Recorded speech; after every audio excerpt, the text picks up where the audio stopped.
Good morning students. आज हम बात करेंगे chapter 2 functions and manipulation in Excel के बारे में। तो फंक्शन क्या होते हैं? Function are special pre written formula and instruction that accept the value as argument and return the value as return argument and return the result value in the cell in which they have been typed.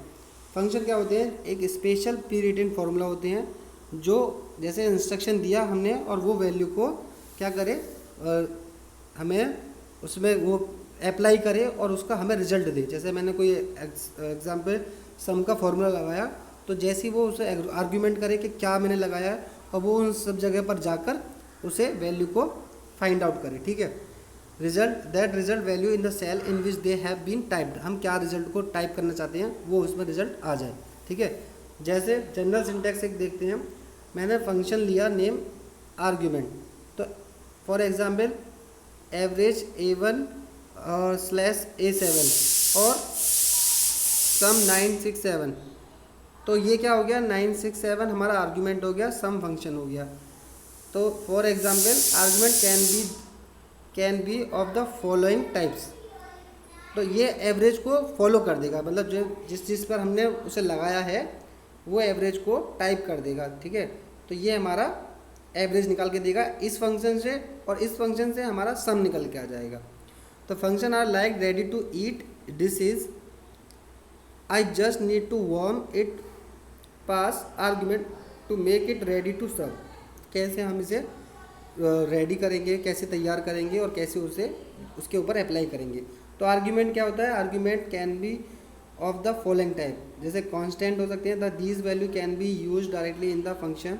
For example sum 12 45 13 will return the value 70। तो क्या होगा? इसका सम निकल के आ जाएगा। जैसे हम इसे एग्जांपल फॉलो करेंगे, सेल के ऊपर अप्लाई करेंगे या फिर किसी सेल में जाके बस खाली ये लिखेंगे द सम। हमने अब किसी सेल एड्रेस को नहीं लिया है, सीधे बस वैल्यू पुट किए तो आंसर हमारा वैल्यू आ जाएगी 70। सेल्स और रेंज क्या होती है? द सेल रेफरेंस और the range of cell can also be specified as the argument. जैसे ABS एब्सोल्यूट कर दिया, ठीक है, अगर कोई वैल्यू थी एब्सोल्यूट कर दिया, जैसे उसमें माइनस में था प्लस में था तो ABS लिखा तो C5, और या एवरेज आ गया। एवरेज में A1 और A5 are the correct function. ठीक है, ये हमारे करेक्ट फंक्शन है। अब इसमें कैसे यूज़ करते हैं इसका ये देखेंगे। Entering the function, the all function begin with the equal sign, equal से स्टार्ट होते हैं, और parenthesis are used to open and close the function like sum. ठीक है, पर जो हमारे जो फंक्शन है बहुत सारे हैं, ओपन करते हैं क्लोज करते हैं, और जैसे हमारा एक फंक्शन है सम का उसे भी यूज़ कर सकते हैं। All arguments are given inside parenthesis. ठीक है, सारे आर्ग्यूमेंट हमें उसके अंदर ही दिए होते हैं। You can separate the argument with the comma, और you can also give the cell range. For example average, जैसे खाली सेल एड्रेस देना है, उसमें सेल एड्रेस दिया, अलग अलग भी दे सकते हैं और सेमी कोलन के थ्रू भी हम उसे लिख सकते हैं। जैसे A1 से A4 तक लेना है तो A1 और कोलन लगा के A4 लगा दिया तो दोनों करेक्ट है हमारे। फंक्शन कैटेगरी कौन कौन सी होती हैं? फंक्शन कैटेगरी टेक्स्ट फंक्शन होता है, सेकंड मैथमेटिकल होता है, थर्ड स्टैटिकल होता है, और डेट एंड टाइम फंक्शन होता है, और लॉजिकल होता है। अब इसे टेक्स्ट फंक्शन जानते हैं। टेक्स्ट फंक्शन क्या होता है? जैसे हमें लेंथ मालूम करनी है, लोअर करना है, अपर करना है, राइट करना है, मिडिल करना है, तो ये हमारा सिंटैक्स हो जाएगा और ये इसमें पर्पस हो जाएगा, और एग्जाम्पल दिए हुए हैं। ठीक है, जैसे लेंथ का पता चलना चाहिए, कंट्री में कितने वर्ड आ रहे हैं तो 7 आ जाएगा। लोअर करना है कंट्री को तो कंट्री लोअर में हो जाएगा, अपर करना है तो अपर में हो जाएगा, राइट करना है तो राइट आ जाएगा। उसके कितने वर्ड हमें टाइप करने हैं, जैसे लास्ट के 3 वर्ड करने थे तो राइट में 3 करेक्टर हमारे टाइप हो गए। ठीक है, राइट डाल के, और मिड के हमें चौथे और पाँचवें करना है तो COUNT, चौथा और पाँचवा हटा दिया COUNT काउंट। ठीक है, और चौथा पाँचवा रह गया। ठीक है, ये वाला COUNT बीच में के जो ये 4 5 यहाँ से आगे, अब ये MY हट गया यहाँ से और RY इधर से हट गया तो COUNT काउंट आ गया हमारे पास। तो text start position number of character, ये हमें पता चल जाएगा कितने करेक्टर लेने मिड से, तो ये 4 5 हमारे करेक्टर आ जाएंगे। मैथमेटिक फंक्शन क्या होता है? सम वाला ले लिया, प्रोडक्ट का ले लिया, मतलब मल्टीप्लाई का ले लिया। ठीक है, प्रोडक्ट कर दिया, और मोड का कर दिया, मोड आ जाएगा। स्क्वायर का कर दिया, स्क्वायर का जो कि जैसे किसी का स्क्वायर निकालना है तो 4 का स्क्वायर 2 आ गया आंसर, तो ये आ जाएगा। मैं इनके आपको प्रैक्टिकल करके दिखा दूंगा। अब स्टैटिकल फंक्शन क्या होते हैं, एवरेज निकालना है, मैक्स निकालना है, मिनिमम निकालना है। तो एवरेज के लिए एवरेज वाला ऑप्शन लगाएंगे और सारे सेलों पर एड्रेस कर देंगे तो हमारा 12 आ जाएगा आंसर। जैसे या फिर सेल एड्रेस ना लेके हम अगर वैल्यू भी डालेंगे उसमें तो वैल्यू से भी हमारा एवरेज निकल के आएगा। जैसे इक्वल टू एवरेज 10, 12 और यहाँ पे 14 लिखा हुआ है, तो इन तीनों का जो था ये आ जाएगा 12। अब मैक्स और मैक्स में क्या है, इनमें सबसे बड़ी डिजिट कौन सी है, इक्वल टू MAX, तो यहाँ 12 आ गया। मिनिमम का सबसे छोटी डिजिट कौन सी है, तो 7 आ जाएगा। ऐसे लॉजिकल में ट्रू फॉल्स करने के लिए या फिर राइट रॉन्ग करने के लिए जो भी अगर हमें लेना है, ठीक है, तो उसमें इफ़ लगाएंगे। और अगर हमें कोई ग्रेडिंग करनी है तो इफ़ फंक्शन का यूज़ कर सकते हैं। जैसे मैंने आपको एक वीडियो भेजी थी पहले ग्रेडिंग करने के लिए, तो उसमें इफ़ वाला फंक्शन यूज़ किया था हमने। तो ये इफ़ वाला फंक्शन यूज़ करके हम उसमें ग्रेडिंग कर सकते हैं आसानी से, ठीक है। जैसे ये ना बी, हमें पहले वो बताना पड़ेगा कि उसमें क्या चीज़ रख दें। जैसे equal to if B greater than 70, तो वीडियो गेम और कैमरा, तो ये निकल के आ जाए, वीडियो गेम दिख जाए, मतलब अगर 70 से बड़ा है तो वीडियो गेम और कैमरा आ जाए, ये दोनों चीज़। तो ये हमारा इस तरीके से इफ वाला फंक्शन अप्लाई हो जाएगा। और नेक्स्ट है हमारा डाटा मैनिपुलेशन। क्या होता है, there are many option in MS Excel which will help in manipulation of the data required. For example, you can use the goal seek option to find a value to manipulate the result, or you can filter out the records and display it which match some specific criteria, or simply sort the data to arrange into the sum order। ठीक है, गोल seek का option क्या था, manipulate करने के लिए काम होता है, वैल्यू को मैनिपुलेट किया जाता है, ठीक है। और फिल्टर का यूज़ किस लिए करते हैं कि हम उसको डाटा को शॉर्ट कर सकते हैं, कई सारे तरीके हैं। तो ठीक है, nobody knows that in MS Excel using the goal seek I manipulate my result, I am proud of you dad you are great. ठीक है, ये इसमें लिखा हुआ है, इसे देखते हैं। Use the goal seek.